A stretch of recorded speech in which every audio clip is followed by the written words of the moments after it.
Let's just first start with how competent this administration is, all of the people that are being put into roles, how competent they are. Let's start with an interview with Stephen Miller with Jake Tapper. I mean, you can see the disgust in Jake Tapper's face. He's pretty transparent. Listen to this.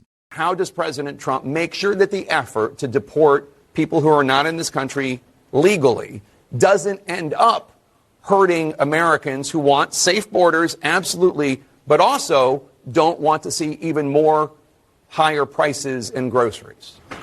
Well, I mean, I'm sure it's not your position, Jake, you're just asking the question, that we should supply America's food with exploitative illegal alien labor. I obviously don't think that's what you're implying.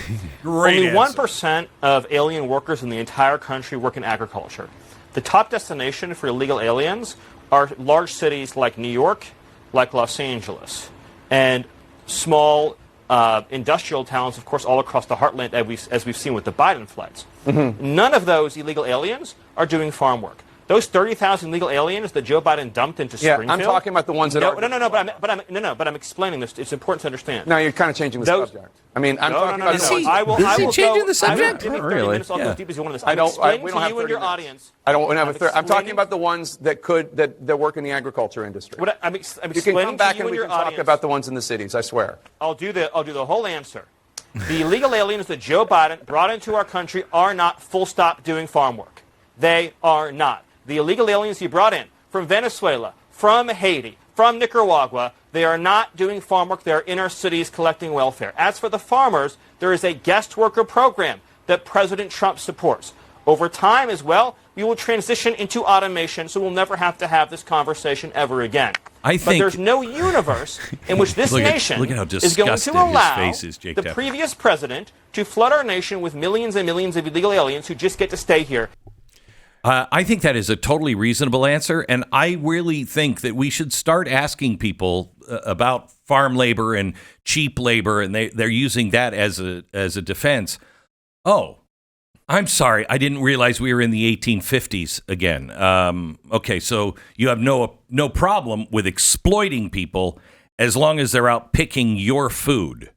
Okay, I got it. I just want to understand where you're coming from, because that is what they're arguing. It's amazing, too. Like, the media really hates Donald Trump. I'm not breaking news with that. But they may hate Stephen Miller more.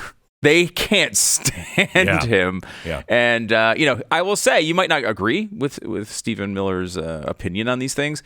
He knows this stuff really well. I mean, you're not going to, he knows immigration issues. These are the issues that got him to the position he's in. And you're not going to get on there and stump him on that stuff. And I think everyone needs to learn from what this administration is saying. What they've been saying for the last couple of days is, are you okay?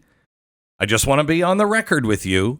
Are you okay saying that we should exploit people for cheaper prices? Because it puts the Democrats where they have always been since the 1800s. Yes, it's going to affect our life if we get rid of these slaves. Yes, it's going to affect my lawn care prices. It's going to affect my food prices, my orange prices. Okay, that's fine. I just want to make sure that I understand clearly that is where you stand, because then we can take a conversation honestly now, and we can talk about two things. Is that right for you to think that, or does that kind of put you back into the old-timey days with slavery? Because even if it's one of those things that even if it made the prices go up slightly, it would be the type of thing that I think Americans would be okay with. They didn't like the slavery thing. I think we're off of that bandwagon. So, and it's different than, because I have an Apple product. Okay, I have Apple products in my house. I know those are made by slaves. I hate that. But it's the best product, and how I justify it in my head, and this is exactly the thing they did in the 1800s as well. I justify it in my head as, well, I'll never be able to change China.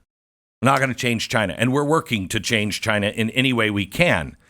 But Also, yeah. So context also matters there. I mean, a lot of the jobs that slavery, it was a specific thing. Yes. We compare a lot of things to slavery. To be clear, even illegal immigrants working here are not slaves. No, typically. Some of them are. They're not. Some of them are. But probably, it is still exploitation of people for cheaper prices. And I will say, especially when you're talking about China and products in other countries, you have to put context into it. The pay that they get there, if it were here, would be terrible. If it's there, lots of times it's the best job in the area. That's not always true, but it is something that you have to consider. Okay, so now let's go to the new press secretary, Karoline Leavitt. She was, I thought, really, really good yesterday. She did seem just a little nervous, but I mean, you're walking into a Shark Tank for your first day. First day, absolutely. Right? But I thought she did really well. At first, she started the press conference with some breaking news about the drones. Cut 3. And before I turn to questions, I do have news directly from the President of the United States that was just shared with me in the Oval Office. From President Trump directly, an update on the New Jersey drones. After research and study, the drones that were flying over New Jersey in large numbers were authorized to be flown by the FAA for research and various other reasons. Many of these drones were also hobbyists, recreational, and private individuals that enjoy flying drones. In time, it got worse due to curiosity. This was not the enemy. A statement from the President of the United States to start this briefing with some news. How do you feel about that answer? I mean, you know me. I don't. That's where you were. That's kind of where I was. Kind of where I figured it would land. Now, those are words directly from President Trump's mouth. I don't know why he'd lie about it. And I don't think he would. I don't think he would. So, I'm not shocked by that where that lands. I'm not satisfied, and I know President Trump is not satisfied with these things either. That's a good opening statement. What I'd like to see is the transparency of, here are the documents from the FAA approving these things. I don't need to know what they were testing, but here's what they said. The Biden administration decided to close that down because, or not tell you about this, not spread these to the American people. I don't know why. Maybe it's they caused chaos, but they were also very incompetent on a lot of things. So I don't know why it wasn't verified. But I'd like to see the documentation. It would help because we don't trust anything anymore. I do trust Donald Trump to tell us the truth because I do believe he answers to us. I do believe that. He doesn't have an ulterior motive. I think the shooting, honestly, proved that out. For people, I mean, you were, I wouldn't say the biggest, theorist on this, but you were concerned and asked a lot of questions. Yeah. There are people who are much more deeply into this than you were.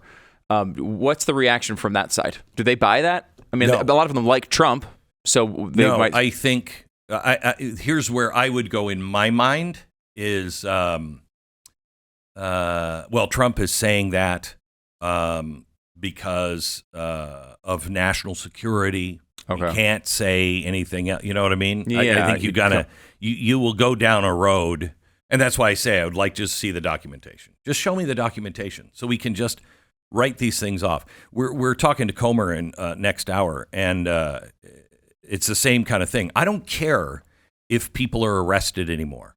I just want to know the truth, and I want to see it in documents. I want the proof of what was going on. I want to know who was running the White House and our country in the last 6 months.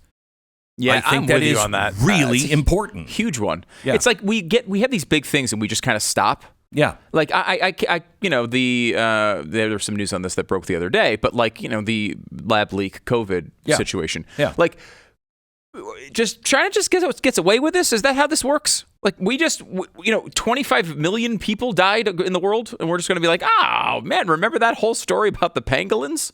Like we're just going to kind of shrug our shoulders and let that go on. We all lost a year of our lives, and we're just going to be like, what's the big deal? I mean, I don't know exactly how you punish them, and I think part of this Trump obviously is very focused on not only punishment but also getting answers on this stuff. But like, we can't just let that go, right? Well, Same thing with this. I don't think he is. I mean, with the stopping all funding on everything to make sure for 90 days, we want to make sure this is all in line with the agenda of the United States. But also, I think it was over the weekend, he stopped any communication from NIH, CDC, any of these organizations. You are not to change your website.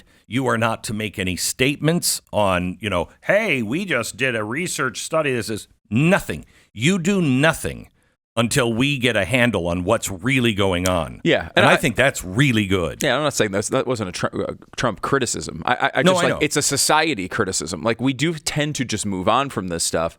And, China especially here. If the foundation of all of that chaos was them letting this out of this lab, which I believe it was, there has to be ramifications for that. Yeah, Same thing with the last 6 months, and 6 months isn't long enough, but the last year and a half of the Biden administration, where we have multiple well-reported news stories saying that at least 6 people inside Joe Biden's inner circle actively hid what he was doing behind the scenes so that he could win that election. That's not okay. Something has to be done about what happened there. We need to know. I want every single text from those 6 people when they were planning that out. I want to know. I want to know not only who ran the government, but also who actually forced him out. Who was the one that actually, was it Nancy Pelosi? Was it Kamala? Was it Barack Obama? How did that actually come down? It's going to be incredible. I mean, someone's going to write a book about it eventually. I'm telling you, the corruption that has happened in the last 4 years. The American people may not understand it, but they've got a pretty good gut. They knew something is really wrong. And, I think the Tulsi Gabbard D&I position, I think she's going to be the one that has the hardest time getting through. I think everything else before this was, rookies compared to what they're going to do to her. And this vote is secret. I got a problem with that. We'll get into that here in just a second. But that D&I position is, I believe, and Kash Patel's position at DOJ.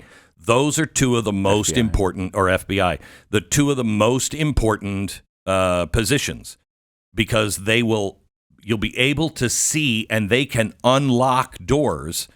And we have a chance at a church commission, which must happen.